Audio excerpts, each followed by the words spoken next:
ஹல்லேலூயா. கர்த்தர் நல்லவர், அவர் கிருபை என்றும் உள்ளது. நாம் எப்பொழுதுமே நம்மளால் எது முடியும் எது முடியாது அப்படிங்கிற நினைவுகளோடு கூட வாழ்ந்து கொண்டு இருக்கிறோம். ஆனால் தேவன் நம் பேரில் ஒரு நினைவுகளை கொண்டவராக இருக்கிறார்.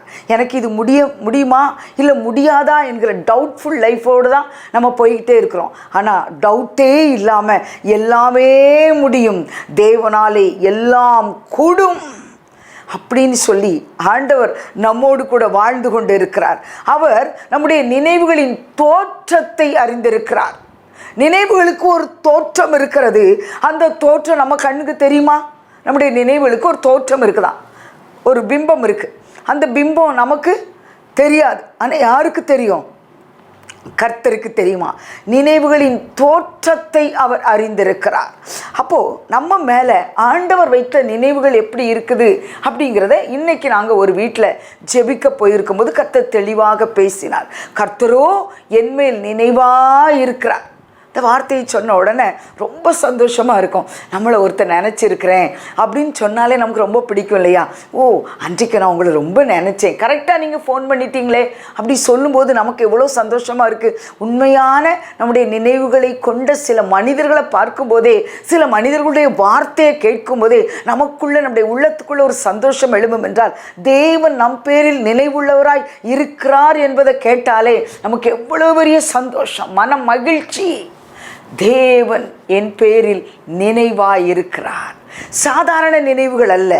நம்ம நினைவுகள் எப்போதுமே நம்ம லைஃப்பை ஒரு கம்மியாக ஒரு மாதிரி நம்முடைய சூழ்நிலைக்கு உட்பட்டு அப்படி தான் நினைக்கிறதா இருக்குது. ஆனால் ஆண்டவர் நம்ம பேரில் வச்சிருக்கிற நினைவு எப்படிப்பட்டதாக இருக்குதா?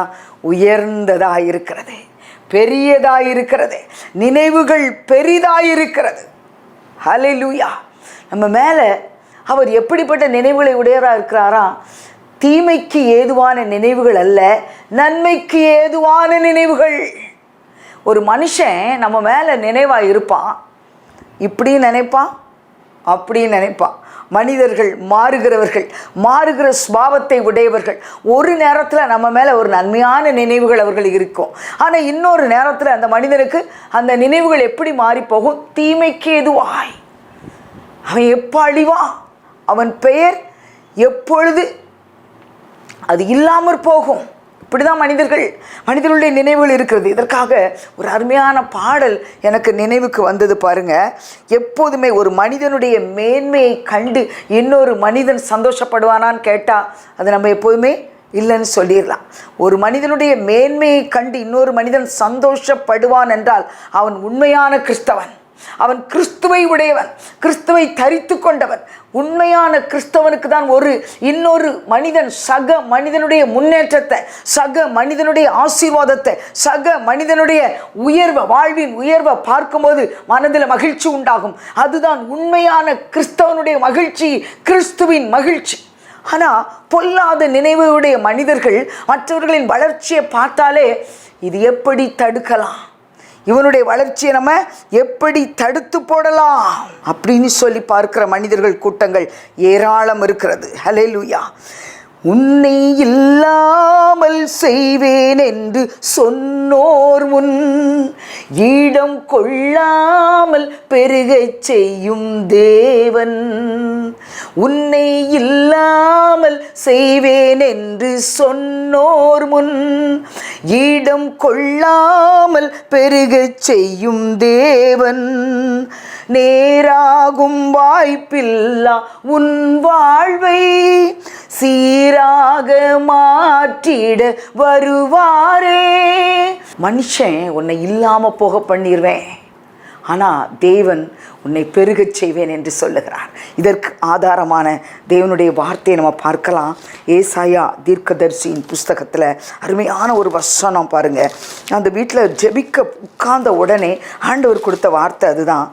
ஏசாயா தீர்க்கதரிசியின் புஸ்தகம் 55ஆம் அதிகாரம் 8-9 பாருங்க. என் நினைவுகள் உங்கள் நினைவுகள் அல்ல, உங்கள் வழிகள் என் வழிகளும் அல்ல. உன் வழி வேற, என் வழி வேற, என் நினைவு வேற, உன் நினைவு வேற. கர்த்தர் சொல்லுகிறார். அவருடைய நினைவு எப்படி இருக்கிறதாம் பாருங்க.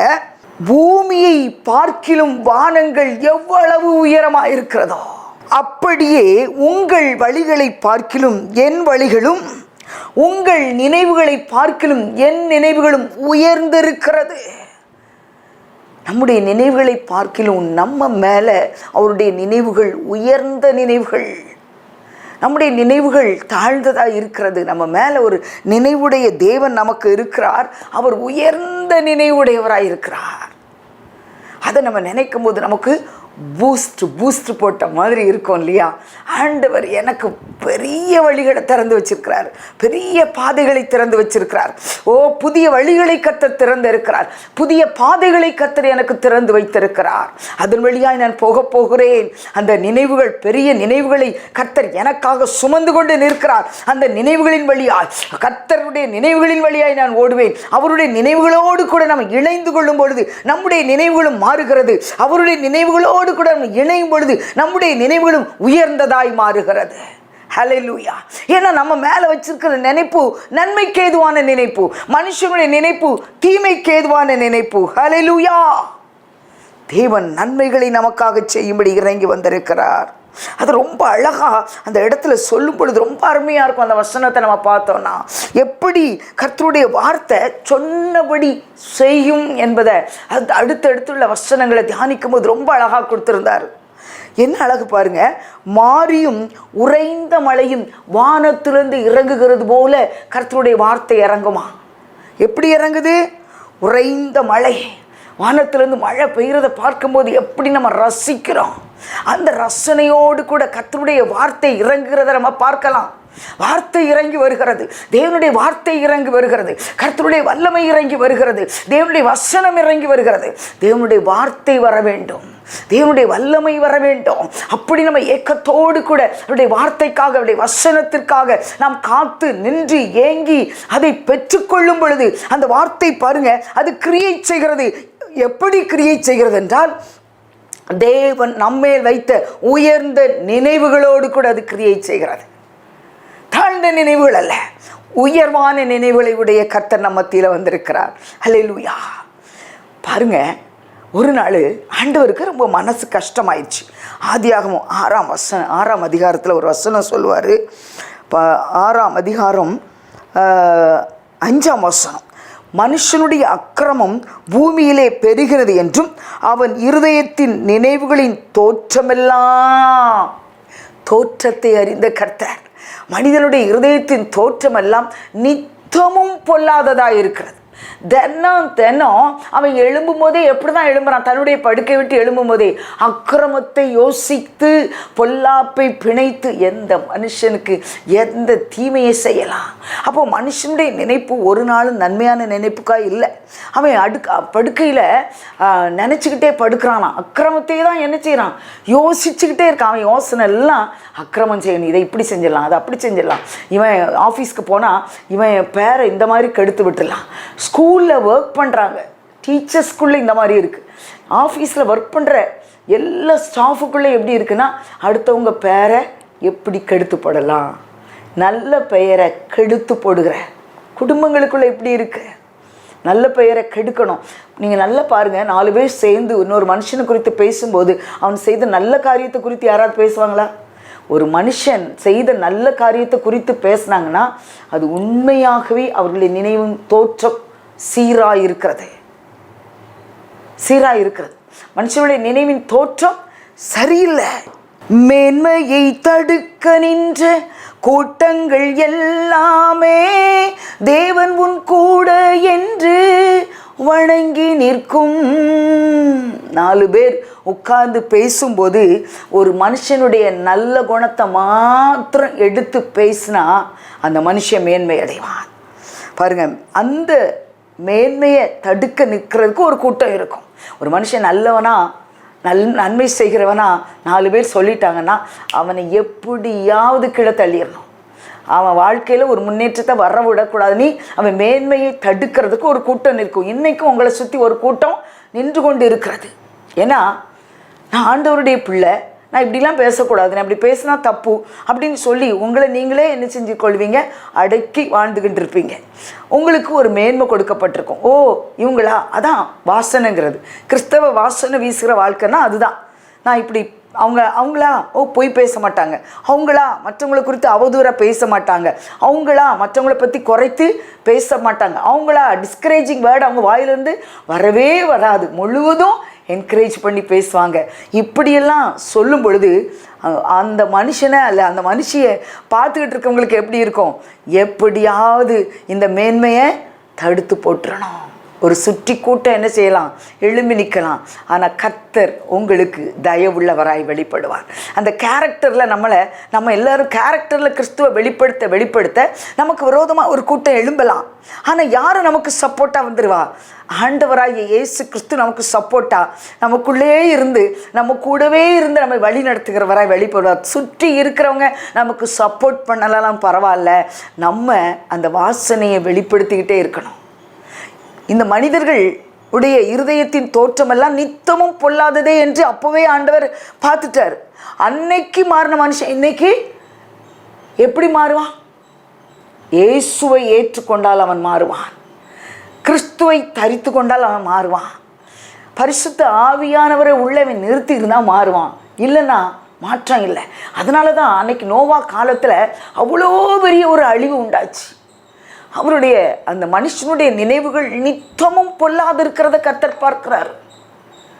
அதை பார்த்த உடனே திரும்ப அந்த உலகத்தை என்ன சீர்படுத்தணுங்கிற எண்ணம் உண்டாயிற்று.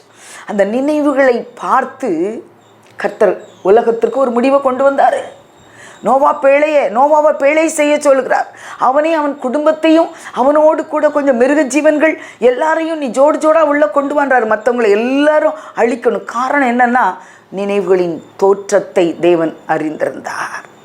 இன்றைக்கும் நீங்கள் என்ன நினைக்கிறீங்கிறத ஆண்டவருக்கு தெரியும். எந்த காரியத்தை குறித்துனாலும் என்ன நினைவுகள் உங்கள்கிட்ட இருக்குங்கிறது யாருக்கு நல்லா தெரியும்? நினைவுகளின் தோற்றத்தை அறிந்தவர் உங்களை அறிஞ்சிருப்பார். அதனால் சுற்றி இருக்கிற மனுஷங்க நம்மளை இப்படி கணிக்கிறாங்களே, ஐயோ இப்படி தப்பு கணக்கு போடுறாங்களேன்னு மன வேதனையோடு நீங்கள் இருக்கணும்னு அவசியமே இல்லை. உங்களுக்கும் உங்கள் மனசாட்சிக்கும் கர்த்தருக்கும் உண்மையாய் நடந்து கொண்டால் போதும். உங்கள் நினைவுகளை கர்த்தர் ஆசீர்வதித்து அதை தன்னுடைய நினைவுகளோடு கூட தன்னுடைய எண்ணங்களோடு கூட இணைத்து அதை உயர்வானதாய் மாற்றி தருகிற தேவன். ஹல்லேலூயா. அப்போ அப்படிப்பட்டவங்களுக்கு கர்த்தருடைய வார்த்தை இறங்கி வருமா? எப்படி இறங்கி வருது? நான் சொன்னேன் இல்லையா, மழையை போல, பின்மாரியை போல. அது எப்படி வருகிறது? மாரியும் உறைந்த மழையும் வானத்திலிருந்து இறங்கி அவ்விடத்திற்கு திரும்பாமல் பூமியை நனைத்து, பூமி நல்லா நனையும். அந்த பூமி நனைக்கிறது எப்படி? தேவனுடைய வார்த்தை இப்படி தான் இறங்கி வரும். அப்போ கர்த்தருடைய நினைவுகளை சுமந்து கொண்டிருக்கிற நேராக கர்த்தருடைய வார்த்தை இறங்கி வரும். தேவனுடைய வார்த்தை எப்படி வருதா? மழையை போல இறங்கி வருகிறது. அது பூமியை நனைக்கிறது. பூமியை நனைச்ச உடனே உள்ளே இருந்து முளை என்ன செய்யுது? அப்படியே அதன் முளை கிளம்பி விளையும்படி செய்கிறது. ஏற்கனவே விதைக்கப்பட்ட விதைகள் உள்ள இருக்குது. நன்மை என்ற விதை, தர்மம் என்ற விதை, மற்றவர்களுக்கு தர்மம் செய்கிறது, மற்றவர்களுக்கு நன்மை செய்கிறது, மற்றவர்களுக்கு நன்மை உண்டாக விசாரிக்கிறது, சிறுமைப்பட்டவனை விசாரிக்கிறது, திக்கற்றவர்களை விசாரிக்கிறது. இதெல்லாம் என்னதுன்னா விதை. விசாரிக்கிறதுன்னு சும்மா பேருக்கு ஃபோன் பண்ணி கேட்கறது மாத்திரமல்ல, அவனுடைய தேவைகளை அறிந்து அவனுக்கு நீங்கள் செய்கிற சிறிய காரியமோ பெரிய காரியமோ அது எல்லாம் விதையாக இருக்கிறது. இதையெல்லாம் விதையா இருக்கு இந்த பூமியில. இது முளைக்கணும், இது ஒரு விளைச்சலை பார்க்கணும் அப்படின்னா கர்த்தருடைய வாக்குத்தத்தம் என்ற வார்த்தை அங்கு இறங்கி வருகிறது. எப்படி வருது? மழையை போல அது இறங்கி வந்து அந்த பூமி அப்படி நனைக்குது. அப்படி அந்த செய்யப்பட்ட அந்த நன்மைகளை, அந்த கிரியைகளை நீங்கள் மற்றவங்களுக்கு எவ்வளவு நன்மை செஞ்சுருக்கீங்கன்னு பாருங்கள். அதுக்கு ஏற்றதான பிரதிபலன் உங்களுக்கு வருகிறது. அந்த நீங்கள் செஞ்ச மனுஷன் அதை மறந்துருப்பான். நீங்கள் ஒரு மனுஷனுக்கு நன்மை செஞ்சுருங்க, நீங்கள் செஞ்ச பிறகு அந்த மனுஷன் கொஞ்ச நாள் தான் அதை நினைப்பான், அதுக்கப்புறம் அவனுக்கு மறந்து போயிடும், அவன் அதை நினைக்கவே மாட்டான். ஆனால் நமக்கு நம்ம அந்த நாட்களில் பட்ட கஷ்டம், அவனுக்கு உதவி செய்யும்போது நமக்கு இருந்த கஷ்ட நஷ்டங்கள் எல்லாம் நமக்கு ஞாபகத்தில் இருக்கும். ஆனால் அவன் மறந்துடுவான். ஆனால் கர்த்தர் ஒரு நாள் மறக்க மாட்டார். அந்த மறவாத தேவன் தான் தன்னுடைய வார்த்தையை இப்படி அனுப்புகிறாராம், மழையை போல. ஏன்னா அந்த விதையெல்லாம் முளைக்கணுமே. அப்போ தேவனுடைய தயவு இறங்கி வருகிறது, மழை போல தேவ தயவு இறங்கி வந்து இப்படிப்பட்ட நன்மை என்ற விதைகளின் மேல் அதை பெய்ய செய்து அவைகளை விளைச்சலாய் மாற்றுகிற தேவன். அதற்காக தான் நம்ம மேல நினைவுள்ளவராய் இருக்கிறார். அதற்காக தான் கர்த்தர் நம்மை நினைத்திருக்கிறார். அவர் ஆசீர்வதிப்பார். நினைச்சிருக்கிறாருங்க, அவர் ஆசீர்வதிக்கும்படி நினைச்சிருக்கிறாரு. அதன் மூளை கிளம்பி விளையும்படி செய்து விதைக்கிறவனுக்கு விதையையும் புசிக்கிறவனுக்கு ஆகாரத்தையும் கொடுக்கிறது. விதைக்கிறவனுக்கு திரும்ப திரும்ப விதைக்கும்படி விதை கொடுக்கப்படுகிறது. திரும்ப திரும்ப அவன் என்ன செய்யலாம்? அந்த விதையை பத்திரமா எடுத்து வைக்கணும். அந்த விதைச்ச விதையை விளைச்சலை முழுவதுமாய் நம்ம சாப்பிடக்கூடாது. விதைப்பதற்கென்று விதையையும் புசிப்பதற்கென்று ஆகாரம். அந்த விளைச்சல் மூலமாய் உங்களுக்கு புசிப்பையும் கர்த்தர் உண்டு பண்ணுவார். அப்போ புசிக்கிறதற்குன்னு தனியாக ஒரு வருமானம் தனியாய் கர்த்தர் செய்கிறார். திரும்ப நீங்க விளைய செய்வதற்கு நீங்க ஏற்கனவே விதைத்ததன் மூலமாய் உங்களுக்கு ஒரு விதையை கர்த்தர் கொடுக்கிறார். ரெட்டிப்பான நன்மை, ரெட்டிப்பான சுதந்திரம், ரெட்டிப்பான ஆசீர்வாதம், ரெண்டத்தனையான பலன் கொடுக்கிற தேவன் நம்முடைய நினைவுகளோடு கூட தான் அவர் வாழ்ந்து கொண்டு இருக்கிறார். அவர் இந்த பூமியில நமக்கு நன்மை செய்கிற நினைவு தான். அப்படி நினைவு நன்மைக்கு ஏதுவானவைகள். ஹல்லேலூயா. அந்த நன்மைக்கு ஏதுவான நினைவுகள் தான் பெரிய நினைவு. வானத்தையும் பூமியையும் விட பாருங்க, பூமியை பார்க்கிலும் வானம் எவ்வளவு உயர்வாய் இருக்கிறதோ அவ்வளவு உயர்வான நினைவுகளை தமக்குள் தேக்கி வைத்திருக்கிற கர்த்தர் உனக்கும் எனக்கும் நன்மை செய்யும்படி அந்த நினைவுகளை தமக்குள் தேக்கி வைத்திருக்கிற கர்த்தர்.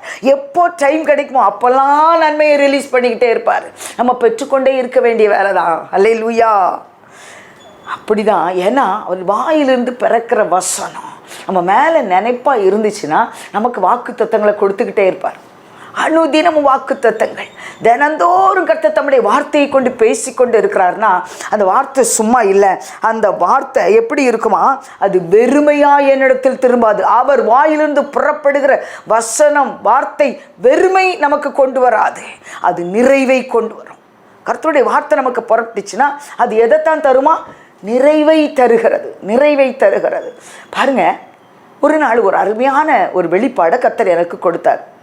சகரியா தீர்க்கதரிசியின் புஸ்தகம் 8ஆம் அதிகாரம் 9ஆம் வசனத்தை நம்ம எடுத்து பார்த்தோம்னா அது எனக்கு மறக்கவே மறக்காது. அடிக்கடி அந்த வார்த்தை ஞாபகத்தில் வரும்.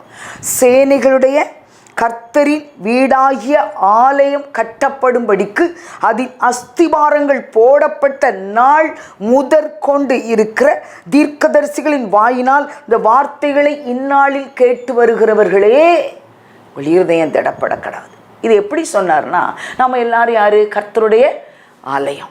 அப்போ இந்த ஆலயம் கட்டப்படணும்னா அஸ்திபாரம் போடப்படணும். அப்போ அந்த அஸ்திபாரம் போடப்பட்ட நாள்ல இருந்து கர்த்தர் தம்முடைய தீர்க்கதரிசிகளை கொண்டு வார்த்தைகளை கொடுத்திருக்கிறாரு. அந்த வாக்குத்தத்தங்கள் எல்லாம் நிறைவேற செய்கிற தேவன், நிறைவேற செய்கிற தேவன். உங்க வாழ்க்கையில, உங்க கர்ப்பத்தில் உங்க பிள்ளைகள் வைக்கப்பட்ட நாள் முதற்கொண்டு கர்ப்பத்தின் அஸ்திபாரம், அது பிள்ளைகள் வைக்கப்படுகிறது அஸ்திபாரம், அந்த கர்ப்பத்தில் வைக்கப்படுகிற அந்த அஸ்திபாரத்தின் நாள் முதற்கொண்டு கர்த்தர் உங்கள் பிள்ளைகளுக்காக கொடுத்த வாக்குத்தத்தங்களை அவர் நிறைவேற்ற வல்லவராய் இருக்கிறார். ஏனால் அவர் வாயிலிருந்து புறப்படுகிற வசனமும் அப்படி இருக்கும். அது வெறுமையா என்னிடத்துக்கு திரும்பாமல் தான் விரும்புகிறதை செய்து நான் அதை அனுப்பின காரியம் ஆகும்படி வாய்க்கும். ஹல்லேலூயா. நான் என்ன செய்யணும்னு நினைக்கிறேனோ அதை அந்த வசனம் செய்து முடிக்கும். ஏன்னா மனுஷனுடைய அந்த நினைவுகள் எப்படி இருக்கும்? மிகவும் பொல்லாததாக இருக்கும். ஆனால் ஒன்று பாருங்க, அன்னைக்கு இஸ்ரவேல் ஜனங்கள் அழுது புலம்புனாங்க. எகிப்தில் நாங்கள் அடிமைத்தனத்தில் இருக்கிற ஆண்டவரே, வேதனையோடு கூட அழுது புலம்பினார்கள். அதை கர்த்தர் கேட்டார். எதை வச்சு கேட்டாருன்னா, பிதாக்களுக்கு அவர் ஒரு உடன்படிக்கை செய்திருந்தார் பாருங்க. பிதாக்களுக்கு செய்த உடன்படிக்கை நினைவு கூர்ந்தார். இந்த ஜனங்களுடைய பெருமூச்சின் சத்தம், அழுகையின் சத்தம் தேவ சமூகத்தை போய் அசைக்குது. உடனே ஆண்டவருக்கு நான் ஏற்கனவே இவருடைய தகப்பனுக்கு இந்த வார்த்தையை கொடுத்தேனே, தாய்க்கு இந்த வார்த்தையை கொடுத்தனேன்னு சொல்லி அந்த உடன்படிக்கை, அவர்களோடு செய்த, ஆபிரகாமோடு செய்த உடன்படிக்கை, ஈசாக்கோடு செய்த உடன்படிக்கை, யாக்கோபோடு செய்த உடன்படிக்கை, கோத்திர பிதாக்களோடு செய்த உடன்படிக்கை அவர் நினைவு கூர்ந்தார். அவர் சொல்லியும் செய்யாதிருப்பார். சொன்னதை செய்யும் அளவும் கைவிடுகிற தேவன் அல்ல. அப்போ எப்படியாவது சொன்னதை நிறைவேற்றணும். அப்போ அவர் சொன்னது நீங்க மறந்தாலும் அவர் மறக்க மாட்டாராம். அதான் நினைவுகளின் தோற்றத்தை அறிந்த தேவன். அவர் நம்ம மேலே நினைவாக இருக்கிறார். காரணம் என்ன? நான் இந்த வார்த்தையை என் பிள்ளைக்கு சொல்லியிருக்கிறேன், கட்டாயம் அவளுக்கு அதனை நிறைவேற்றி கொடுக்கணும். என் பிள்ளை இந்த நேரத்தில் இவ்வளவு கஷ்டப்படும் பொழுது அந்த வாக்குத்தத்தம் நான் கொடுத்தேனே. அப்படிதான் அன்னைக்கு இஸ்ரேல் ஜனங்களுக்கு அவர் நினைவு கூர்ந்தார். இன்றைக்கும் கண்ணீரோடு கூட தேவ சமூகத்தில் ஒருவேளை நீங்கள் அமர்ந்திருப்பீர்கள் என்றால், அவர் கொடுத்த வார்த்தை மறக்கிறவர் அல்ல, அவர் நினைவு கூறுகிற தேவன். ஏன்னா அவர் சொன்னார் இல்லையா, ஆண்டவராக இயேசு கிறிஸ்து இந்த பூமிக்கு வந்து மரித்து அவர் உயிர்த்தெழுதற்கு முன்பதாக சொன்னார், அந்த கம்யூனியன் எடுக்கும் பொழுது என்னை நினைவு கூறும்படி என்னுடைய மரணத்தை நீங்கள் என்ன செய்யணும்? நினைவு கூறணும்.